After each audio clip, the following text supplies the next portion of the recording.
హిందూ ఇతిహాసంలోని మహాభారతంలో కొన్ని ప్రధాన పాత్రలలో కర్ణుడి పాత్ర ఒకటి. ఈ రోజు మనం కర్ణుడి గురించి నాకు తెలిసినంత వరకి మాట్లాడుకోవడానికి ప్రయత్నం చేద్దాం. అతను కుంతికి మొదటి కుమారుడు, అందువలన పాండవులకు సవతి సోదరుడు మరియు వారిలో పెద్దవాడు. యువరాణి కుంతి తన తండ్రి రాజభవనానికి అతిథిగా ఉన్నప్పుడు దూర్వాస మహర్షి సేవకి 1 సంవత్సరం పాటు హాజరైంది. ఋషి ఆమె సేవకు సంతోషించాడు మరియు ఆమెకు ఒక వరం ఇచ్చాడు. తద్వారా ఆమె తనకు నచ్చిన దేవుడిని పిలిచి అతని రూపంలో ఒక బిడ్డను కనవచ్చు. వరం నిజంగా పనిచేస్తుందో లేదో తెలియక కుంతి ఇంకా అవివాహితులుగా ఉండగా వరాన్ని పరీక్షించాలని నిర్ణయించుకుంది మరియు సూర్య భగవానుడిపైకి వచ్చింది. మంత్రం యొక్క శక్తితో కట్టుబడి సూర్యుడు తన తండ్రి వలె ప్రకాశవంతమైన మరియు బలమైన కొడుకును ఇచ్చాడు. అయినప్పటికీ ఆమెకు సంతానం అక్కర్లేదు, శక్తిని పరీక్షించాలని మాత్రమే కోరుకుంటుంది. అతని దివ్యశక్తి ద్వారా కుంతి తన కన్యత్వాన్ని నిలుపుకుంది. అలా కర్ణుడు పుట్టాడు. కవచం మరియు ఒక జత కుండలాలు అతనికి పుట్టినప్పటి నుండి జోడించబడ్డాయి. పెళ్లికాని తల్లిగా ప్రపంచాన్ని ఎదుర్కోవడానికి ఇష్టపడని కుంతి కర్ణుడిని ఒక చెక్కపెట్టెలో పెట్టి నదిలో విడిచిపెట్టింది. అటుగా వస్తున్న ధృతరాష్ట్ర రథసారథి నదిలో తేలుతున్న బాలుడిని చూసి తీసుకుంటాడు. ఆ బాలుడిని తీసుకుని వెళ్లి తాన భార్య అయిన రాధకి ఇస్తాడు. వాళ్లకి కూడా పిల్లలు లేకపోయేసరికి ఆ బాలుడిని వల్లే పెంచుకుందామనుకుంటారు. అతను తమకు పుట్టిన బిడ్డ కాదు అనే నిజంని తానకు చెప్తూనే పెంచుతారు మరియు తానని రాధ పెంచడం వల్ల తనకి రాధేయ అని పేరు వచ్చింది. కర్ణుడు మరియు అతని పెంపుడు కుటుంబం మధ్య రక్త సంబంధం లేకపోయినా స్వచ్ఛమైన ప్రేమ, గౌరవం మరియు ఆప్యాయతతో కూడిన బంధం ఉంది. అన్ని యోధుల ముందు అధిరథుడు కర్మచే గౌరవించబడ్డాడు మరియు కర్ణుడు అంగరాజుగా ఎదుగుతున్నప్పటికీ మరియు అతని నిజమైన జన్మని వెల్లడించినప్పటికీ అతని పెంపుడు కుటుంబంలో కొడుకు మరియు సోదరుడిగా తన బాధ్యతను ప్రేమగా నిర్వహించాడు. అతను యుక్తవయస్సులో పెరిగే కొద్దీ కర్ణుడు యోధునిగా ఉండాలని కోరుకున్నాడు. అతను ద్రోణాచార్యను సంప్రదించాడు. అతను ఆ సమయంలో తన పాఠశాలను స్థాపించాడు మరియు కురు యువరాజులకు శిక్షణ ఇస్తూ ఉంటాడు. కర్ణుడు వెళ్లి తనకి కూడా శిక్షణ ఇవ్వమని కోరతాడు. ద్రోణుడు అతనికి బోధించడానికి నిరాకరించాడు. అతను ఒక సూతపుత్రుడు లేదా రథసారథి కుమారుడు అవ్వడం వల్ల అతనికి బోధించడం కుదరదు అని చెబుతాడు. కర్ణుడు తన జ్ఞానాన్వేషణలో తన కులం ఒక అవరోధంగా కొనసాగుతుందని గ్రహిస్తాడు. అతను చివరికి బ్రాహ్మణులకు మాత్రమే బోధించే పరశురాముడిని సంప్రదించాలని నిర్ణయించుకున్నాడు. కర్ణుడు పరశురాముడికి బ్రాహ్మణుడిగా కనిపించాడు మరియు పరశురాముడి నుండి యుద్ధ కళలను నేర్చుకోవాలనుకున్నాడు మరియు వాటిని పరశురాముడు చేసినట్లుగా క్రమబద్ధీకరించడానికి ఉపయోగిస్తాడు. తన విద్యార్థిగా అంగీకరించబడ్డాడు. పరశురాముడు అతనికి శిక్షణనిచ్చాడు. అక్కడ కర్ణుడు యుద్ధ కళలలో అతనిని అధిగమించాడు. కర్ణుడి శిక్షణ పూర్తి కావడంతో కర్ణుడి మూలం గురించిన సత్యాన్ని పరశురాముడు తెలుసుకున్నాడు. ఒక మధ్యాహ్నం అతను నీడలో బయట పడుకోవడానికి కర్ణుడిని ఒక దిండు తీసుకురావాలని అభ్యర్థించాడు. కర్ణుడు అతనికి బదులుగా తన ఒడిని దిండుగా ఇచ్చాడు. పరశురాముడు నిద్రిస్తున్నప్పుడు ఒక కీటకం వచ్చింది మరియు కర్ణుడి యొక్క తొడపై దిగి అతనిని కొరికింది. అది తన గురువుకు భంగం కలిగిస్తుందన్న బాధతో కర్ణుడు కదలలేదు. కీటకం కర్ణుని కాలులోకి లోతుగా కరిచింది. రక్తం ప్రవహిస్తుంది. దాని వెచ్చదనం మరియు అనుభూతి పరశురాముడిని మేల్కొల్పింది. కర్ణుడు క్షత్రియుడని అతను ఒక్కసారిగా ఊహించాడు, ఎందుకంటే ఒక క్షత్రియుడు మాత్రమే కదలకుండా తట్టుకోగలడు. అతను కర్ణుడిని శపించాడు. అతను ఒక అస్త్రాన్ని ఎక్కువగా అడిగినప్పుడు దాని మంత్రాన్ని అతను గుర్తుకు తెచ్చుకోలేడని శపించాడు. రాధేయ అతనిని వేడుకున్నాడు మరియు అతను క్షత్రియుడు కాదని అతనికి చెప్పాడు. అతను అయినప్పటికీ అతనికి ఇంకా తెలియదు మరియు ఇది తన గురువు పట్ల ఏ విద్యార్థి చేసిన చర్యగా ఉంటుంది. పరశురాముడు అతని విన్నపాన్ని విన్న తరువాత పరశురాముడు తన శాపం తిరిగి తీసుకోలేనని చెప్పాడు. అతను అతనికి పరశురాముడి వ్యక్తిగత విల్లును బహుమతిగా ఇస్తానని మరియు కర్ణుడు తాను కోరుకున్నది శాశ్వతమైన గౌరవాన్ని సాధిస్తాడని చెప్పాడు. పరశురాముని ఆశ్రమం నుండి కర్ణుడు బయలుదేరుతాడు. కర్ణుడు కొంతకాలం తిరుగుతాడు. ఒక సమయంలో ఒక అడవిలో ఆవును అడవి జంతువుగా భావించి బాణం వేసి చంపేస్తాడు. కోపంతో ఆవును కలిగి ఉన్న బ్రాహ్మణుడు కర్ణుడిని శపించాడు. కర్ణుడు తన జీవితంలో అత్యంత కీలకమైన యుద్ధంలో పోరాడినప్పుడు అతని చక్రం బురదలో కూరుకుపోయి అతనికి శత్రువు నుండి హాని కలిగించేలా చేస్తుంది. ఇంటికి తిరిగి వచ్చిన కర్మ తన శిక్షణ గురించి కుటుంబ సభ్యులకు తెలియజేశాడు, శాపాలను రహస్యంగా ఉంచాడు. తదనంతరం అతను హస్తినాపురంలో స్థానం పొందాలని నిర్ణయించుకున్నాడు. ద్రోణుడు కురు యువరాజుల నైపుణ్యాలను ప్రదర్శించేందుకు హస్తినాపురంలో ఒక యుద్ధ సభ నిర్వహించాడు. అర్జునుడు ఈ సభలో ప్రత్యేక ప్రతిభావంతుడైన విలువిద్య తెలిసిన వాడిగా అవతరించాడు. కర్ణుడు సభకు వచ్చాడు మరియు అర్జునుడిని అధిగమించిన తర్వాత అతనిని ద్వంద్వ పోరాటానికి సవాలు చేశాడు. అయితే కృపాచార్యుడు కర్ణుడి ద్వంద్వ పోరాటాన్ని నిరాకరించాడు. ద్వంద్వ పోరాట నియమాల ప్రకారం కర్ణుడి యొక్క వంశం మరియు రాజ్యాన్ని మొదట అడిగాడు. కురు ఇంటి యువరాజు అయిన అర్జునుడిని యువరాజు మాత్రమే సవాలు చేయవచ్చు. కౌరవులలో పెద్దవాడైన దుర్యోధనుడు కర్ణుడికి అంగ సింహాసనాన్ని, నేటి బీహార్లోని భాగల్పూర్, అందజేస్తాడు. దీంతో ఉద్వేగానికి లోనైన కర్ణుడు అతడిని తిరిగి చెల్లించడానికి ఏమి చేయగలనని అడిగాడు. దుర్యోధనుడు తనకు కావలసింది తన స్నేహమేనని చెప్పాడు. నాకు నీ హృదయం కావాలి, అతను కర్ణుడికి చెప్తాడు. దానికి కర్ణుడు ఇది ఇప్పటికే తనది అని చెప్పాడు. ఈ సంఘటన మహాభారతంలో కీలక సంబంధాలను ఏర్పరుస్తుంది. అవి దుర్యోధనుడు మరియు కర్ణుల మధ్య బలమైన బంధం, కర్ణుడు మరియు అర్జునుడు మధ్య తీవ్రమైన పోటీ, మరియు మొత్తంగా పాండవులు మరియు కౌరవుల మధ్య సాధారణంగా శత్రుత్వం. కర్ణుడు దుర్యోధనుడికి నమ్మకమైన మరియు నిజమైన స్నేహితుడిగా చెప్పబడతాడు. దుర్యోధనుడిని ప్రసన్నం చేసుకోవడానికి పాచికల ఆటలో అతను తరువాత భాగస్వామ్యుడైనప్పటికీ అతను దానిని మొదట వ్యతిరేకించాడు. కర్ణుడు శకునిని ఇష్టపడలేదు మరియు దుర్యోధనుడిని మోసం చేయకుండా శత్రువులను ఓడించడానికి తన పరాక్రమాన్ని మరియు నైపుణ్యాన్ని నిరంతరం ఉపయోగించమని సలహా ఇచ్చాడు. లక్క ఇంట్లో పాండవులను చంపే ప్రయత్నం విఫలమైనప్పుడు కర్ణుడు దుర్యోధనుడిని నిరుత్సాహానికి గురిచేస్తాడు. పిరికివాళ్ల మార్గాలు విఫలమవుతాయని అతనికి చెబుతాడు మరియు అతనిని యోధునిగా ఉండమని మరియు పరాక్రమం ద్వారా అతను కోరుకున్న శక్తిని పొందమని ప్రబోధించాడు. రాజుగా, యోధుడిగా, దుర్యోధనుని స్నేహితుడిగా కౌరవుల హస్తినాపురం ఆస్థానంలో భాగమయ్యాడు. కాశీ యువరాణులను దుర్యోధనుడి వద్దకు భార్యలుగా తీసుకురావడం, కాశీ ఆస్థానంలో హాజరుపరచడం, యువరాణులను పట్టుకోవడం మరియు రాజులు మరియు యువరాజులు వీలైతే వారిని తన నుండి తీసుకోమని సవాలు చేయడంలో అతను భీష్మ చర్యలను పునరావృతం చేశాడు. మరొక ఉదాహరణ ఏమిటంటే, చిత్రాంగద యువరాణిని, మణిపూర్ యువరాణి చిత్రాంగద వివాహం చేసుకోవడంలో కర్ణుడు దుర్యోధనుడికి సహాయం చేశాడు. తన స్వయంవరంలో యువరాణి దుర్యోధనుడిని తిరస్కరించింది. అతను ఆమెను బలవంతంగా తీసుకువెళ్లాడు. స్వయంవరం వద్ద ఉన్న ఇతర రాజులు దుర్యోధనుడిని వెంబడించారు.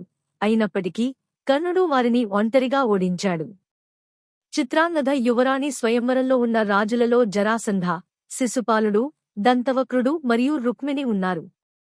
అతని ప్రశంసలకు చిహ్నంగా జరాసంధుడు కర్ణుడికి మగధలో కొంత భాగాన్ని బహుమతిగా ఇచ్చాడు. దేవతలను కూడా మించిన దాతృత్వానికి కర్ణుడు అన్ని లోకాలలో కీర్తించబడ్డాడు. అతను రాజుగా నియమితుడయ్యాక అతను ఒక మఠం తీసుకున్నాడు. అతను మధ్యాహ్న సమయంలో అభ్యర్థనతో అతనిని సంప్రదించిన ఎవరైనా అతను సూర్యుడిని ఆరాధించే సమయంలో అతని కోరిక నెరవేరడంతో వెళ్ళిపోతాడు. అతను ఎవరినీ ఖాళీ చేతులతో విడిచిపెట్టనివ్వడు. ఈ అభ్యాసం కర్మ యొక్క కీర్తికి మరియు అతని పతనానికి దోహదపడింది. ప్రసిద్ధ స్వయంవరంలో ద్రౌపదికి సూటయ్యేవారిలో కర్ణుడు ఒకడు. ఇతర పోటీదారుల వలె కాకుండా అతను సులభంగా విల్లును ప్రయోగించగలడు మరియు తీగను వేయగలడు. అయితే అతను లక్ష్యాన్ని చేరుకోకముందే ద్రౌపది జోక్యం చేసుకుని తాను సూతుడిని పెళ్లి చేసుకోనని చెప్పింది. అవమానించినందుకు కోపోద్రిక్తుడైన కర్ణుడు రంగస్థలం నుండి బయటకు వచ్చాడు. స్వయంవరంలో పాండవులు కూడా బ్రాహ్మణుల వేషధారణలో ఉన్నారు. ఇతర రాకుమారుల వైఫల్యంతో అర్జునుడు బరిలోకి దిగి ద్రౌపది చేతిలో విజయం సాధించి లక్ష్యాన్ని విజయవంతంగా ఎదుర్కొన్నాడు. అతను కర్ణుడితో ద్వంద్వ పోరాటం కూడా చేశాడు. అతను తన నైపుణ్యానికి మెచ్చుకున్నాడు. అర్జునుడి గుర్తింపు తర్వాత వెల్లడైనప్పుడు కర్ణుడి శత్రుత్వ భావాలు మరింత తీవ్రమవుతాయి. పాండవులను తంత్రంతో, వంచనతో ఓడించాలని శకుని వేసిన పథకం పట్ల కర్ణుడు ఎప్పుడూ సంతోషించలేదు. అతను యుద్ధ మార్గానికి ప్రాధాన్యత ఇచ్చాడు మరియు ఆ మార్గాన్ని ఎంచుకోమని దుర్యోధనుడిని పదే పదే కోరాడు. అయితే దుర్యోధనుడిని సంతోషపెట్టడానికి అతను ఆటలో భాగమని ఎంచుకున్నాడు. శకుని పాచికల ఆటలో ఉపాయం గెలిచిన తరువాత కర్ణుడు, దుర్యోధనుడు మరియు అతని దుష్ట సోదరులచే ప్రేరేపించబడిన దుఃశాసనుడు ఆమె చీర విప్పుటకు ప్రయత్నించిన పాండవుల రాణి ద్రౌపదిని కోర్టు ఆస్థానంలోకి లాగాడు. కర్ణుడు ద్రౌపదిని వేశ్య అని పిలుస్తాడు మరియు వేశ్యలకు హక్కులు ఉండవు కాబట్టి ఆమెను అందరి ముందు నగ్నంగా తీసుకురావడం తప్పు కాదని చెప్పేంత వరకు వెళ్తాడు. యుద్ధంలో దుర్యోధనుడిని మరియు అతని సోదరులను వ్యక్తిగతంగా చంపుతానని భీముడు అక్కడికక్కడే ప్రతిజ్ఞ చేస్తాడు. పాండవుల వనవాస సమయంలో కర్ణుడు దుర్యోధనుడిని మనల్ని ప్రపంచ చక్రవర్తిగా స్థాపించే పనిని స్వయంగా తీసుకున్నాడు. రాజులను లొంగదీసుకోవడానికి కర్ణుడు దేశంలోని వివిధ ప్రాంతాలకు సైన్యాన్ని ఆజ్ఞాపించాడు మరియు వారిని హస్తినాపుర రాజు దుర్యోధనుడికి విధేయత చూపాలని లేదా యుద్ధంలో చనిపోయేలా చేస్తా అని చెప్తాడు. కర్ణుడు అన్ని యుద్ధాలలో విజయం సాధించాడు. ఈ సైనిక సాహసంలో కర్ణుడు యుద్ధాలు చేసి కాంభోజులు, శాకులు, కేకయులు, అవంత్యాలు, గాంధారాలు, మదారకులు, త్రిగర్తలు, తంగరీయులు, పాంచాలులు, విదేహాలతో సహా అనేక రాజ్యాలను లొంగదీసుకున్నాడు. దేవతల రాజు మరియు అర్జునుడి తండ్రి అయిన ఇంద్రుడు కర్ణుడు తనకు ఉన్న బంగారు కవచం మరియు కవచాలు ఉన్నంత వరకు యుద్ధంలో అజేయంగా ఉంటాడని గ్రహించాడు. పాండవులు వనవాస సమయంలో యుద్ధం ఆసన్నమైనప్పుడు కర్ణుడిని బలహీనపరచడానికి ఇంద్రుడు తన బాధ్యతను తీసుకున్నాడు. అతను తన మధ్యాహ్న ఆరాధన సమయంలో కర్ణుడిని పేద బ్రాహ్మణుడిగా సంప్రదించాలని నిర్ణయించుకుంటాడు. అతనికి కర్ణుడి నైతిక విధానం గురించి తెలుసు మరియు బ్రాహ్మణుడు లేదా బిచ్చగాడి అభ్యర్థనను కర్ణుడు ఎప్పటికీ తిరస్కరించడు. కర్ణుడి తండ్రి సూర్యదేవుడు ఇంద్రుడు భిక్షగాడు వేషం వేసి కర్ణుడి కవచం మరియు చెవిపోగులు భిక్షగా అడుగుతాడని కలలో కర్ణునికి తెలియజేశాడు. తన రక్షణను వదులుకోవద్దని సూర్యదేవుడు తనకి తెలియచేస్తాడు. సూర్యుడు ఊహించినట్లుగా మారువేషంలో ఉన్న ఇంద్రుడు కర్ణుడి వద్దకు వచ్చి అతని కవచం, శరీర కవచం మరియు కుండల, చెవిపోగులు భిక్షగా అడిగాడు. కర్ణుడు కవచం మరియు చెవిపోగులు తన రక్షణ అని తెలిసినప్పటికీ వాటిని వెంటనే తీసి ఇంద్రుడికి ఇచ్చాడు. వాస్తవానికి అతను తన కవచాన్ని మరియు చెవిపోగులను తన శరీరం నుండి కదలకుండా కత్తిరించుకుంటాడు. ఇంద్రుడు కర్ణుడి దాతృత్వానికి సిగ్గుపడి ఇంద్రుని యొక్క అత్యంత శక్తివంతమైన ఆయుధాన్ని ఉపయోగించమని కర్ణుడికి బహుమతిగా ఇస్తాడు. కుంతి యుద్ధానికి భయపడి కర్ణుని వద్దకు వెళ్లి అతని తల్లిగా తన గుర్తింపును అతనికి వెల్లడించింది. ఆమె అతనితో రాధేయ అనే పేరును పక్కన పెట్టి బదులుగా తనను కౌంతేయ అని పిలవమని చెప్పినప్పుడు అతను తన జీవితమంతా కోరుకున్న రోజు అదే అని బదులిస్తాడు. అయితే తనతో రావాలని ఆమె అడుగుతుంది. దానికి కర్ణుడు అతను దుర్యోధనుడికి చాలా రుణపడి ఉన్నాను. మొదటగా దుర్యోధనుడి స్నేహితుడు మరియు పాండవులతో పోరాడాలి. అయితే అతను అర్జునుడిని తప్ప 5గురిలో ఎవరినీ చంపనని ఆమెకు హామీ ఇస్తాడు. అతను మరియు అర్జునుడు ఒకరినొకరు చంపుకుంటామని ప్రమాణం చేశారు మరియు వారిలో ఒకరు చనిపోవాలి. ఆమెకు ఎల్లప్పుడూ 5గురు కుమారులు ఉంటారు, అతను లేదా అర్జునుడు. అతను అర్జునుడికి వ్యతిరేకంగా నాగ అస్త్రాన్ని ఒకసారి మాత్రమే ఉపయోగిస్తానని కుంతికి మాట ఇస్తాడు. కర్ణుడు తన తల్లిని తన మరణం వరకు వారి సంబంధాన్ని మరియు తన రాజ జన్మ వారసత్వాన్ని రహస్యంగా ఉంచమని కుంతిని అడుగుతాడు. యుద్ధం ప్రారంభానికి ముందు కౌరవ దళానికి అధిపతి అయిన భీష్ముడు కర్ణుడిని ఎంచుకోలేదు మరియు బదులుగా అతనికి తక్కువ ప్రాముఖ్యత కలిగిన స్థానం ఇస్తాడు. భీష్ముడు మరణించిన తర్వాత 11వ రోజు మాత్రమే కర్ణుడు యుద్ధరంగంలోకి ప్రవేశిస్తాడు. 14వ రోజు యుద్ధం అసాధారణంగా రాత్రికి చేరుకుంది మరియు భీముని కుమారుడైన ఘటోత్కచ కౌరవ దళాలను నాశనం చేయడం ప్రారంభించాడు. దుర్యోధనుడు మరియు కర్ణుడు ధైర్యంగా నిలబడి అతనితో పోరాడతారు. చివరగా ఘటోత్కచుడు ఆ రాత్రి కౌరవ శక్తులన్నింటినీ నాశనం చేస్తాడని భావించినప్పుడు దుర్యోధనుడు కర్ణుడిని ఈ పరిస్థితి నుండి కోరుకుంటాడు. అందువలన అతను ఘటోత్కచపై శక్తి ఆయుధాన్ని ప్రయోగించవలసి వచ్చింది. ఇది అతని దాతృత్వానికి గౌరవ సూచకంగా ఇంద్రుడు అతనికి ఇచ్చినది. అయితే ఇంద్రుడు కర్ణుడిని ఆయుధాన్ని ఒక్కసారి మాత్రమే ఉపయోగించేందుకు అనుమతించాడు. ఆ తర్వాత అది ఇంద్రుని వద్దకు తిరిగి వస్తుంది. ఇప్పుడు అర్జునుడిని ఎదుర్కోవడానికి అతని నైపుణ్యాలు మరియు పరాక్రమంపై ప్రధానంగా ఆధారపడవలసి ఉంటుంది. అయినప్పటికీ తాను అర్జునుడిని యుద్ధంలో ఎదుర్కోవాలని మరియు ఇద్దరిలో ఒకరు ఖచ్చితంగా చనిపోతారని కర్ణుడికి తెలుసు. యుద్ధం యొక్క 15వ రోజున రెండు వైపులా ఉన్న యోధుల గురువు ద్రోణాచార్యుడు అన్యాయంగా చంపబడ్డాడు. అబద్ధం చెప్పలేని యుధిష్ఠుడు ఒక ఏనుగుకు అశ్వథమ అని పేరు పెట్టి ఏనుగును చంపేస్తాడు. ఆ తర్వాత ఏనుగు అశ్వథానుని చంపినట్లు ప్రకటించాడు. ఏనుగు చనిపోయింది అనే పదంతో మరియు కర్ణుడు కౌరవ సేనలకు సేనాధిపతిగా నియమింపబడ్డాడు. యుద్ధభూమిలో జరిగిన వ్యక్తిగత ఘర్షణలలో కర్ణుడు అర్జునుడిని మినహా పాండవులందరినీ ఓడిస్తాడు. కాని తన తల్లి కుంతికి ఇచ్చిన మాటను నిలబెట్టుకుని వారిని చంపకుండా విడిచిపెడతాడు.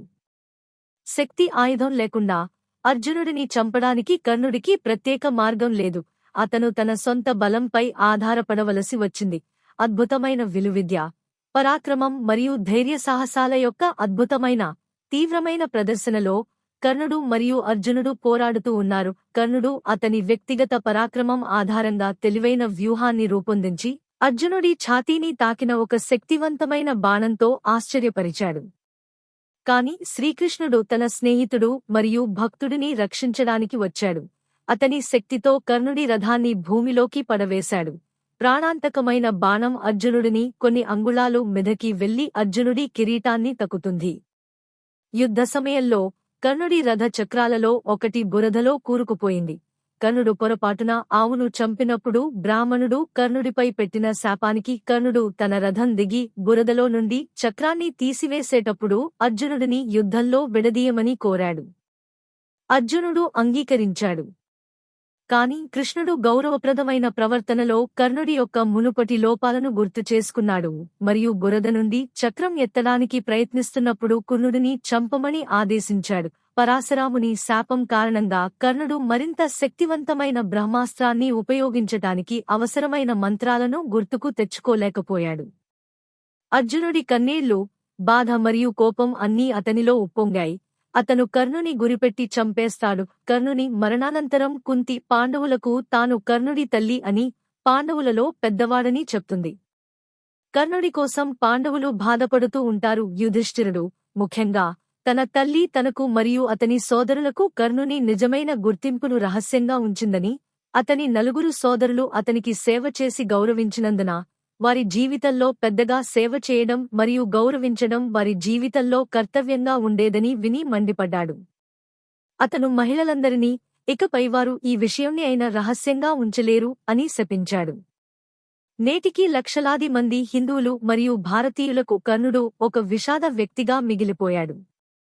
అతను ధైర్యవంతుడు, తన జీవితమంతా అవమానాలను, అసమానతలను ధైర్యంగా ఎదుర్కొన్నాడు మరియు కీర్తిలో అమరత్వానికి ఎదగడానికి అద్భుతమైన ధైర్యం, పరాక్రమం మరియు గౌరవంతో మరణించాడు.